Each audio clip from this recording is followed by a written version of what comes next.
हजारों सालों से एक नाम खुदा के कलाम में जगह जगह पढ़ने को मिलता है।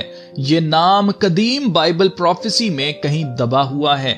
एक ऐसा नाम जिसे बाइबल पढ़ने वाले अक्सर नजरअंदाज कर देते हैं, वो नाम है इलाम। पर क्या इलाम हमें सिर्फ तारीख के बारे में बताता है कि कोई ऐसी कौम हुआ करती थी, या क्या हो अगर ये नाम हमें मौजूदा दौर इसराइल और ईरान की जंग के बारे में सदियों पहले ही बता रहा हो कि आगे क्या होने वाला है।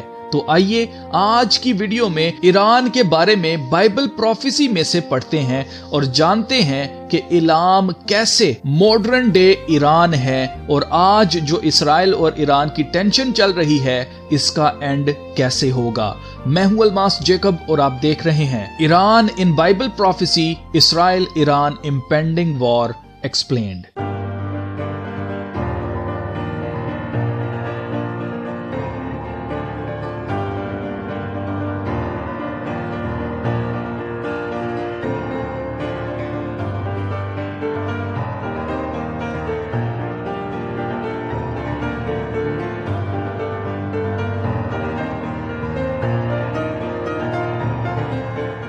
तो जीजो, फारस से बहुत पहले, इस्लाम से भी बहुत पहले और आज के मॉडर्न ईरान से तो बहुत साल पहले यहां इलाम हुआ करता था।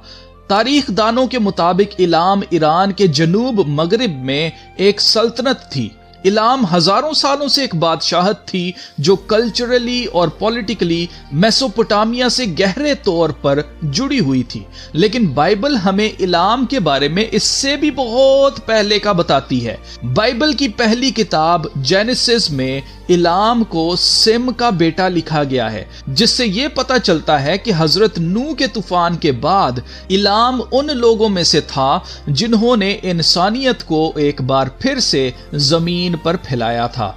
इसलिए इलाम सिर्फ आर्कियोलॉजी के स्टूडेंट्स के लिए एक सबक नहीं है, बल्कि ये खुदा के कलाम में इंसानियत का पूरा नक्शा भी है। इलाम हजरत नूह के 3 बेटों सिम, हाम, याफत में से सिम का बेटा था और सिम ही की नस्ल से आगे बाप इब्राहिम भी हुए हैं। ऐसे इलाम की नस्ल बाप इब्राहिम की नस्ल इजहाक, याकूब यानी बनी इसराइल आपस में भाई हैं। इलामी लोग तीर अंदाजी और मिलिट्री स्किल्स के लिए मशहूर थे। ये बहुत तेज थे इनमें। पैदाइश की किताब चैप्टर 14 में बाप इब्राहिम अपने भतीजे हजरत लूत को इलामियों के बादशाह केदरला उमर, जो बाकी 3 बादशाहों का सरदार था, उसकी कैद से छुड़ाने के लिए जंग लड़ने जाते हैं और बाप इब्राहिम हजरत लूत को सही सलामत मुल्क किनान में वापस लेकर आते हैं। इस जंग से यह पता चलता है कि इलाम शुरू से बाप इब्राहिम और उनकी नस्ल के खिलाफ ही था। इलाम कोई दुनिया से गायब नहीं हो गया था, बल्कि इलाम फारस की सल्तनत में मिक्स हो गया था। और ऐसे इलाम और फारस की सल्तनत, जिसे हम आज के मॉडर्न डे में ईरान के नाम से जानते हैं, आज एक बार फिर से इसराइल के खिलाफ जंग में आमने सामने है।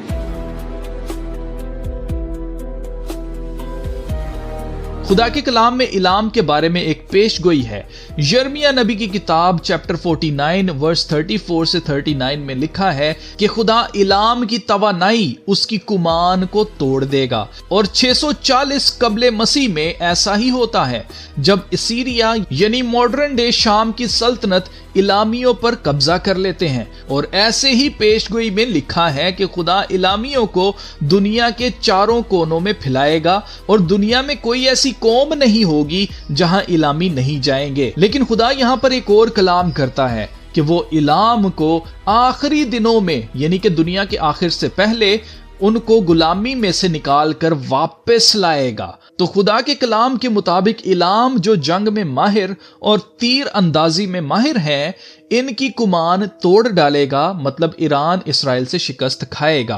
पर आखिरी दिनों में खुदा ईरान को वापस जमा करेगा, मतलब आखिरी दिनों में ईरान बाकी कौमों के साथ मिलकर इसराइल पर चढ़ाई करेगा, जिसका जिक्र हमें हिस्कियल नबी की किताब चैप्टर 38 और चैप्टर 39 में पढ़ने को मिलता है, जिसे बाइबल में जूज माजूज की जंग लिखा गया है। जैसे इलाम के बादशाह ने पहले भी मुल्क केनान पर हमला करने से पहले 3 और सल्तनतों के बादशाहों को अपने साथ मिलाकर एक कोएलिशन बनाकर मुल्क किनान पर हमला किया था। ये बाप इब्राहिम के वक्त की बात हो रही है, जब इन बादशाहों ने हजरत लूत और उनके लोगों को हमला करके गुलाम बनाकर अपने साथ ले गए थे। वैसे ही आखिरी दिनों में फिर से होने वाला है।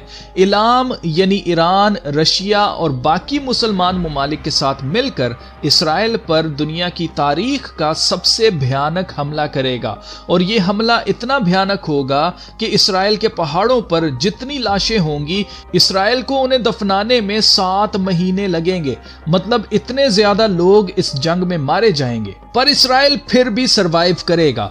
इसराइल इसलिए सरवाइव नहीं करेगा कि इसराइल कोई खुदा की चुनी हुई कौम है, बल्कि इसलिए क्योंकि यीशु मसीह ने कहा था कि जब तक यहूदी अपने मुंह से यह नहीं कहेंगे कि मुबारक है वो जो खुदावंद के नाम से आता है, यीशु मसीह वापस नहीं आएंगे। इसलिए यहूदी दुनिया के एंड तक रहेंगे, ताकि ये अपने मुंह से इकरार करें कि जिसको इन्होंने रद्द किया वो खुद इनका मुजस्सम खुदा था, जिसे इन्होंने गैरों के हवाले किया ताकि कत्ल किया जाए।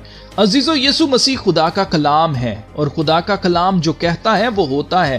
खुदा का कलाम बगैर पूरे हुए वापस नहीं आता। इसीलिए यीशु मसीह ने कहा था, जमीन और आसमान टल सकते हैं पर मेरे मुंह की बातें हरगिज ना टलेंगी। ये सब कुछ हमें पहले इसीलिए बताया गया है ताकि जब हम ये सब कुछ होते हुए देखेंगे तब हम जानेंगे कि इब्राहिम, इसहाक और याकूब का खुदा वही है जिसके मुंह की बातें बाइबल में लिखी हैं।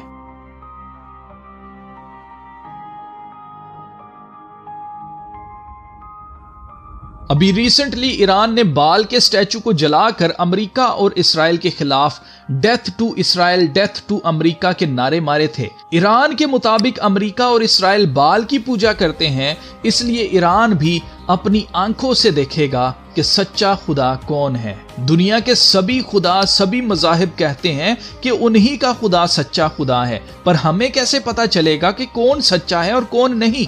तो हमें उस कलाम से पता चलेगा जो कुछ उसमें लिखा है। अगर वो पूरा हो रहा है तो इसका मतलब है कि वो सच्चा है। और बाइबल ने हर दौर में खुद को साबित किया है कि यही खुदा का सच्चा कलाम है। और यीशु मसीह खुद मुजस्सम कलाम है, जिसने जिस्म लिया और वो हमारे दरमियान रहा और वही जल्द वापस आने वाला है। उसके अलावा कोई माबूद नहीं है, उसके अलावा कोई खुदा नहीं है। वही था, वही है और वही रहेगा।